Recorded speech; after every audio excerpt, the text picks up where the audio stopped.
Hello friends, எல்லாரும் எப்படி இருக்கீங்க? கொஞ்ச நாளில் அக்ஷய திருதி வருது நம்மளுக்காக. ஸோ இந்த அக்ஷய திருதி அன்னைக்கு பார்த்திங்கன்னா எல்லாரும் நகை வாங்கணும், வெள்ளி வாங்கணும், பொருள் வாங்கணும் அப்படின்லாம் நினைக்கிறாங்க. இது உண்மைதான். இது இன்னைக்குன்னு கிடையாது, காலகாலமாக நம்ம முன்னோர்கள்லேருந்தே இது அன்னைக்கு நாள் நம்ம என்ன ஒரு பொருள் வாங்கணும் அது கூடும், நிறைய வரும். ஸோ அக்ஷய பாத்திரான்றது அதுக்கு ஸ்டோரியே இருக்குது. ஸோ அதை சிம்பிளாக சொல்ல போனால் எடுக்க எடுக்க வந்துகிட்டே இருக்கும். அது 100 பேராக இருந்தாலும் சரி, 1,00,000 பேராக இருந்தாலும் சரி, அந்த சின்ன பாத்திரத்தில் எடுக்க எடுக்க அது வந்துகிட்டே இருக்கும். ஸோ அன்னைக்கு உண்டான ஒரு அற்புதமான நாள் தான் அந்த அக்ஷய திருதியை. ஸோ இது மக்கள் என்னன்னா அவங்களுக்கு தெரிஞ்சதோட அதிகமாகவே இன்னும் பாவம் அறியாமையில் செஞ்சிட்ருக்கிறது என்னன்னு பார்த்தீங்கன்னா, முதல்ல கடன் வாங்கி வாங்குறது. இப்போ கடன் வாங்கி வாங்கினீங்கன்னா என்ன ஆகும்? உங்களுக்கே தெரியும், அன்றைய நாள் நம்மளுக்கு என்னென்ன வாங்குகிறோமோ அது பெருகும். தங்கம் வாங்கணுன்னா நிறைய தங்கம் வாங்குவோம், அதே மாதிரி வெள்ளி வாங்கணும் நிறைய வெள்ளி வாங்குவோம். ஸோ இப்போ அதே மாதிரி கடன் வாங்கி அந்த பொருள் வாங்கும்போது இப்போ என்ன ஆகும்? நம்மளுக்கு கடன் தான் நிறைய உருவாகும். அப்போது இது வசதி உள்ள ஆளுங்களாக இருக்கட்டும், இல்லை நல்ல சம்பளம் வாங்குறவங்களா இருக்கட்டும், இல்லை நல்ல வியாபாரம் பண்ணுறவங்களா இருக்கட்டும், அவங்களுக்கு வசதி இருக்குது வாங்குறாங்கன்றது ஓகே. ஸோ வசதி இல்லாதவங்க நாங்கள் என்ன பண்ண முடியும்? இது எல்லாரும் ஒரு நல்ல கேள்வி. ஸோ நம்மளுக்கும் வாழ்க்கையில் ஒரு நல்ல காலம் வரணுன்றது ஒரு எதிர்பார்ப்பு தான். உண்மையாகவே எல்லோரும் ஒரு நல்ல காலம் வரும். ஸோ இந்த அக்ஷய திருதி அன்னைக்கு நம்ம என்ன மாதிரி செஞ்சால் இது நம்மளுக்கு பயனுதலாக இருக்கும் அப்படின்றதுக்காக தான் இந்த வீடியோ நான் சொல்கிறேன். இந்த வீடியோ நான் உங்களுக்கு எக்ஸ்பிளைன் பண்ணுறேன். ஸோ ஆக்சுவலாக பார்த்திங்கன்னா இந்த வீடியோ நான் ஒரு ஆஸ்ட்ராலஜரோ எதுவுமே கிடையாது. எனக்கு தெரிஞ்ச ஒரு சின்ன விஷயத்தை தான் உங்கள் எல்லாருக்கிட்டையும் நான் ஷேர் பண்ணிக்கிறேன். ஸோ இதில் உங்களுக்கு பிடிச்சிருந்ததுன்னா நீங்கள் உங்களோட ஃப்ரெண்ட்ஸுகளோ இல்லை நீங்களோ கூட அது பயன்படுத்தலாம். ஓகேங்களா? ஸோ அக்ஷய திதி அன்னைக்கு நம்ம முதல்ல பண்ண வேண்டியது பண்ணக்கூடாது என்ன அப்படின்னு பார்த்தீங்கன்னா, பண்ண வேண்டியது நம்ம வீட்டில் லக்ஷ்மி, அக்ஷய திதினால மெயினாக நம்மளுக்கு first point Lakshmi Devi. So Lakshmi நம்ம வீட்டில் எப்போவுமே நிரந்தரமாக இருக்கணும் அப்படின்னா முக்கியமான 2 பொருள் அந்த காலத்துலேருந்து சொல்லிட்டு வரதான் உப்பும் மஞ்சள். அன்றைய தினம் அன்னைக்கு கடையில் வாங்கி நம்ம வீட்டில் உப்பும் மஞ்சளும் அன்னைக்குன்னு கிடையாது, எந்த வெள்ளிக்கிழமை வாங்கினாலும் நல்ல விஷயம்தான். அதுவும் எஸ்பெஷலி அன்னைக்கு அக்ஷய திருதி அன்னைக்கு வாங்கினீங்கன்னா இன்னும் நல்லது. ஸோ உப்புன்றது நம்மளுக்கு காலகாலம் சொல்லிட்டு வர மாதிரி தான் அது ஒரு நம்மளுக்கு முக்கியமான லக்ஷ்மி தேவி. ஸோ அந்த லக்ஷ்மியை வெள்ளிக்கிழமை அது அக்ஷய திருதி அன்னைக்கு வரும்போது நீங்கள் வாங்கினீங்கன்னா அவங்க வீட்டில் செல்வம் அவ்வளோ நல்லா அவங்களுக்கு பெருகி நிறைய கிடைக்கும் அப்படின்றது தான் மெயின். ஸோ உப்புன்னா உங்களுக்கு எவ்வளோ கஷ்டம் போகுது? ஸோ பார்த்துக்குவாங்க. உப்பு மஞ்சள் இது 2 முக்கியம். இது ஒரு ஆப்ஷன். இது அடுத்த லெவல் அப்படின்னு பார்த்தீங்கன்னா, இல்லை இன்னும் நான் கொஞ்சம் பெட்டராக பண்ணணும், இன்னும் எனக்கு நிறைய பல பிரச்சனைகள் பல கடன் ப்ராப்ளம்லாம் இருக்குது, சீக்கிரமாக ரெக்டிஃபை ஆகணும் அப்படின்னா ரொம்ப சிம்பிள். உங்களால் முடிஞ்ச ஒரு 2 பேருக்கு அன்னதானம். ஒரு நல்ல ஹோட்டலில் வெஜிடேரியனாக, நான்வெஜ் கிடையாது, வெஜிடேரியன் சாப்பாடு ஏதாவது உங்களுக்கு உங்கள் சக்தி உட்பட ஒரு நல்ல சாப்பாடு 100 ரூபாய்க்கு 200 தான் ஆகும் 2 பேருக்கு. சாப்பாடு வாங்கி ஏழைகளுக்கோ, ஸோ அவங்களுக்கு ஒரு 2 பேருக்கும் ஏழைங்களுக்கு யாருக்காவது 2 பேருக்கு நீங்கள் சாப்பாடு அன்னதானம் பண்ணிங்கன்னா அவ்வளோ நல்லது. அதே நேரத்தில் அவங்களுக்கு அவங்க கொடுக்குற பிளெஸ்ஸிங்ஸ் உங்களுக்கு ரொம்ப நல்லது.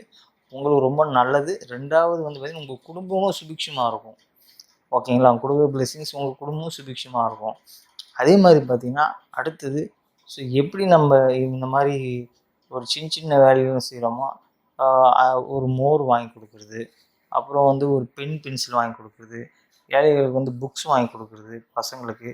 ஸோ அந்த மாதிரி வாங்கி கொடுக்கும்போது அது நீங்கள் வாங்கி கொடுக்குறதுக்கு உங்கள் வீட்டில் குழந்தைங்க இருந்தாங்கன்னா அந்த குழந்தைங்க கையால் இன்னொருத்தர் குழந்தைங்களுக்கு புக்கு பென்சில் வாங்கி கொடுத்தீங்கன்னா இவங்க கல்வியும் நல்லா டெவலப் ஆகும், அவங்க கல்வியும் நல்லா டெவலப் ஆகும். அது ரொம்ப ரொம்ப முக்கியம் அன்றைய தினத்தில் நீங்கள் இதெல்லாம் செஞ்சீங்கன்னா. ஓகேங்களா? ஸோ இதெல்லாம் பார்த்தீங்கன்னா சின்ன டிப்ஸ். நீங்கள் நகை கடையில் போயிட்டு ஆயிரக்கணக்கில் லட்சக்கணக்கில் ஜுவல்ஸ் வாங்கி போட்டதுனால அது ஒரு ஆடம்பர பொருளே தவிர அத்தியாவசிய பொருள் யாருக்குமே கிடையாது. இன்றைக்கி நகைன்றது வந்து பார்த்திங்கன்னா அது இல்லாமல் எல்லாம் எங்களால் வாழ முடியாதுன்றது கிடையாது. ஆனால் எவ்வளோ பேர் இல்லாமல் வாழ முடியாதது என்னென்ன இருக்குது? சாப்பாடு. அதை நீங்கள் அதுக்கு பரிகாரம் பண்ணுறீங்க, சாப்பாடை வாங்கி தரீங்க, நல்ல விஷயம். 2வது படிப்பு. எவ்வளோ பேர் நல்ல படிக்கிற பசங்க இருக்காங்க, ஆனால் வந்து அவங்களுக்கு சரியான ஒரு சப்போர்ட் இல்லைனாலும் சரியாக படிக்க முடியல. அவங்களுக்கு வந்து நீங்கள் ஒரு பென்சில் வாங்கி கொடுக்குறது, ஒரு புக்ஸ் வாங்கி கொடுக்குறது, ஸோ இந்த மாதிரிலாம் செஞ்சிங்கன்னா அவங்களுக்கு ரொம்ப நல்லதாக இருக்கும். ஓகேங்களா? இதுக்கு அடுத்தது பார்த்திங்கன்னா ரொம்ப சிம்பிள். சப்போஸ் உங்களால் இதெல்லாம் பண்ண முடியல அப்படின்னீங்கன்னா சிம்பிளாக மோர். அது இந்த சம்மரில் கத்திரி வெயிலில் மோர் வாங்கி கொடுத்தாலும் வந்து அவ்வளோ ஒரு நல்ல விசேஷம். நிறைய இடத்துல சொல்லுவாங்க நீர்மோர் வாங்கி கொடுங்க, தண்ணி வாங்கி கொடுங்க நல்லதுன்னு. உண்மைதான். அதெல்லாம் நீங்கள் செஞ்சு பாருங்கள், டெஃபினட்டாக உங்களுக்கு ஒரு நல்ல சேஞ்சஸ் கிடைக்கும். ஓகேங்களா? உங்களுக்கு ஒரு நல்ல சேஞ்சஸ் கிடைக்கும், இம்ப்ரூவ்மெண்ட் கிடைக்கும். நீங்களே அந்த ஒரு மாதத்துலேயே உங்களுக்கு ஒரு நல்ல சேஞ்சஸ் தெரியும் உங்களுக்கு. ஓகேங்களா? இதெல்லாம் வந்து நீங்கள் செய்யக்கூடியது. சாப்பாடு அன்னதானம் பண்ணுறது, பென்சில் புத்தகம் வாங்கி கொடுக்குறது, உங்களால் முடிஞ்சவங்களுக்கு யாருக்காவது ஏதோ ஒரு சின்ன உதவி பண்ணுறது, இதெல்லாம் வந்து நீங்கள் செய்யக்கூடிய வேலைகள். செய்யக்கூடாதது என்ன?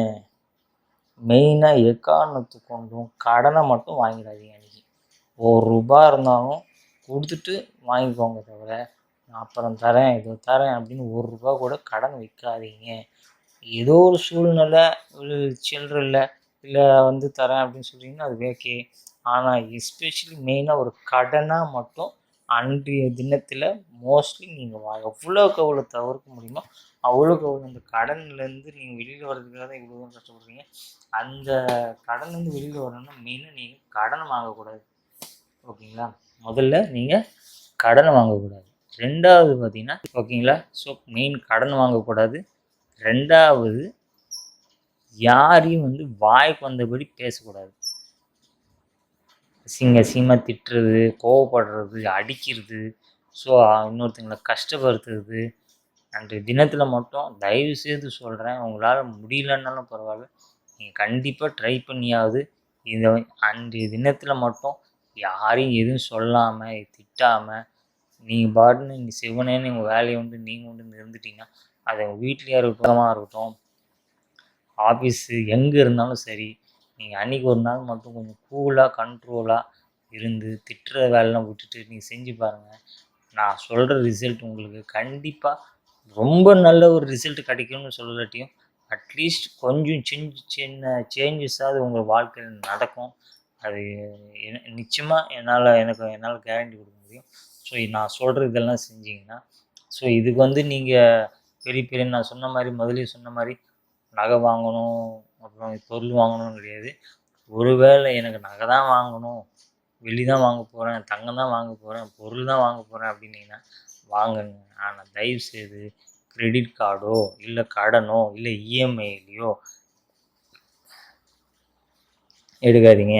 இஎம்ஐன்னா நம்ம என்ன நினைக்கிறோம், சார் இஎம்ஐ வந்து அப்புறம் நான் கட்ட தானே சார் நான் போகிறேன்.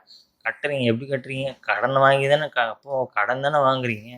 அதை தான் நான் சொல்கிறேன். இஎம்ஐயாக இருந்தாலும் அது ஒரு கடன் கணக்கு தான், சரிங்களா? ஸோ அதனால நான் இஎம்ஐயில் எடுக்கிறேன்.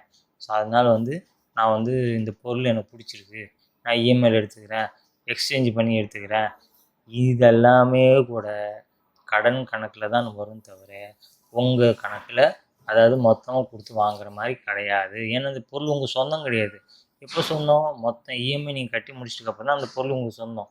ஆனால் அதுக்கு முன்னாடி வரைக்கும் நீங்கள் என்ன பண்ணுறீங்க? கடன்காரனாக தான் இருக்கிறீங்க. ஸோ அதை தான் நான் சொல்கிறேன் உங்களுக்கு. ஓகேங்களா? ஸோ அதனால் வந்து எக்காரணத்துக்கு உண்டு அன்றைக்கி டேட்டில் வந்து அன்றைக்கி தினத்தில் மட்டும் கடன் வாங்காதீங்க. அதே மாதிரி யாரையும் திட்டாதீங்க, கோவப்படாதீங்க, அடிக்காதீங்க, கஷ்டப்படுத்தாதீங்க. இதெல்லாம் செய்யக்கூடாதது முக்கியமானது. இன்னும் எவ்வளோ இருக்குது சொல்ல வேண்டியதெல்லாம். ஸோ எல்லாமே வந்து நம்ம நிஜ வாழ்க்கையில் இதெல்லாம் கொஞ்சம் நம்மளும் மனுஷன்தான், நம்மளும் கோவம் வரும், டக்குன்னு ஏதாவது சொல்லிவிடுவோம். அதனால் வந்து அதெல்லாம் கொஞ்சம் தவிர்க்கலாம். ஸோ அதனால் வந்து எல்லாமே நம்ம கண்ட்ரோல் பண்ணி பண்ணணும்னா முடியாது தான். பட் இருந்தாலும் முயற்சின்றது ஒன்றும் நம்ம கடவுள் ஒன்றும் நம்மளுக்கு கொடுத்துருக்காத ஒரு வரம். ஓகேங்களா? முயற்சின்னா என்ன? இந்த கோவப்படுறது அன்றைக்கி ஒரு நாள் தோணி தவிர்க்கிறது. ஓகேங்களா? ஸோ இதெல்லாம் செஞ்சிங்கன்னா உங்களுக்கும் நல்லது, உங்கள் சுற்றி இருக்கிறவங்களுக்கும் நல்லது. அன்றைய தினத்திலே பாருங்கள், நிறைய பேர் சொல்லுவாங்க இன்றைக்கி இன்னும் ரொம்ப டிஃப்ரெண்ட்டாக இருக்காங்க அப்படின்னு. ஸோ அந்த ஒரு வார்த்தை உங்கள் காதில் விழுந்துச்சுன்னா ஆட்டோமேட்டிக்காக நீங்கள் இது என்னமோ நல்லா இருக்குது, இனிமேல் நம்ம இப்படியே கண்டினியூ பண்ணுவோம், யாரையும் திட்ட வேண்டாம், யாரையும் வந்து கஷ்டப்படுத்த வேண்டாம், யாரையும் வந்து கோவப்பட வேண்டாம் அப்படின்னு நீங்களே இருப்பீங்க. ஆட்டோமேட்டிக்காக பாருங்கள், உங்களுக்கு சேஞ்சஸ் அன்னைக்கிலேருந்தே நடக்கும். ஓகேங்களா. ஒரு சில பேருக்கு 1 மாதம் ஆகும், ஒரு சில பேருக்கு ஒரு 4 நாள் ஆகும், ஒரு சிலருக்கு 15 நாள் ஆகும். ஸோ மொத்தத்தில் உங்களுக்கு ஒரு நல்ல ஒரு முன்னேற்றம் மற்றும் மாற்றமும் உங்களுக்கு கிடைக்கும். இந்த அக்ஷய தேதி அன்னைக்கு மட்டும் தயவுசெய்து நான் சொன்ன இதெல்லாம் மட்டும் ஃபாலோ பண்ணுங்கள். ஓகேங்களா. இது இல்லாமல் நிறைய ஆஸ்ட்ராலஜர்ஸ் இருக்காங்க, பெரிய பெரிய பண்டித்தெல்லாம் இருக்காங்க. ஸோ அவங்கெல்லாம் கூட நிறைய சொல்லுவாங்க, கேட்குறது தப்பு கிடையாது. ஆனால் அது நடைமுறைக்கு கொண்டு வருது, அது நம்ம கையில் தான் இருக்குது. அன்றைய தினத்தில் வந்து நீங்கள் இது வாங்கினா நல்லது, எங்கேயுமே வந்து ஆஸ்ட்ராலஜர் கூட சொல்கிறது என்னென்னா கடன் வாங்கி தங்கம் வாங்கக்கூடாதுன்னு தான் சொல்கிறாங்களே தவிர, நீங்கள் வந்து தங்கம் வாங்குங்க அப்படின்னு எங்கேயுமே சரி கடன் வாங்கி வாங்க சொல்லி எங்கேயும் ஆஸ்ட்ராலஜியும் சொல்லலை.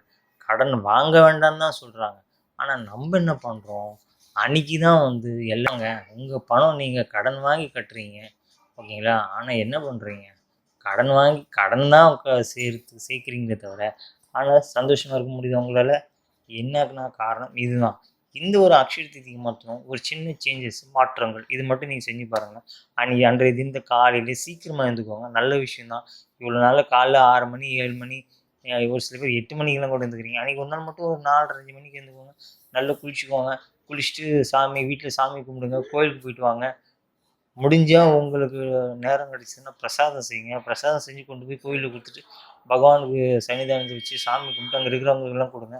அது ஒன்று போதும். உங்கள் சேஞ்சஸ் உங்கள் வாழ்க்கை ஒரு நல்ல வழி கொண்டு வரதுக்கு அது ஒன்று போதும். நீங்கள் இதை மட்டும் செஞ்சு பாருங்கள், நிச்சயமாக சொல்கிறேன், உங்களுக்கு அன்னைக்கிலேருந்தே ஒரு நல்ல சேஞ்சஸ் கிடைக்கும்.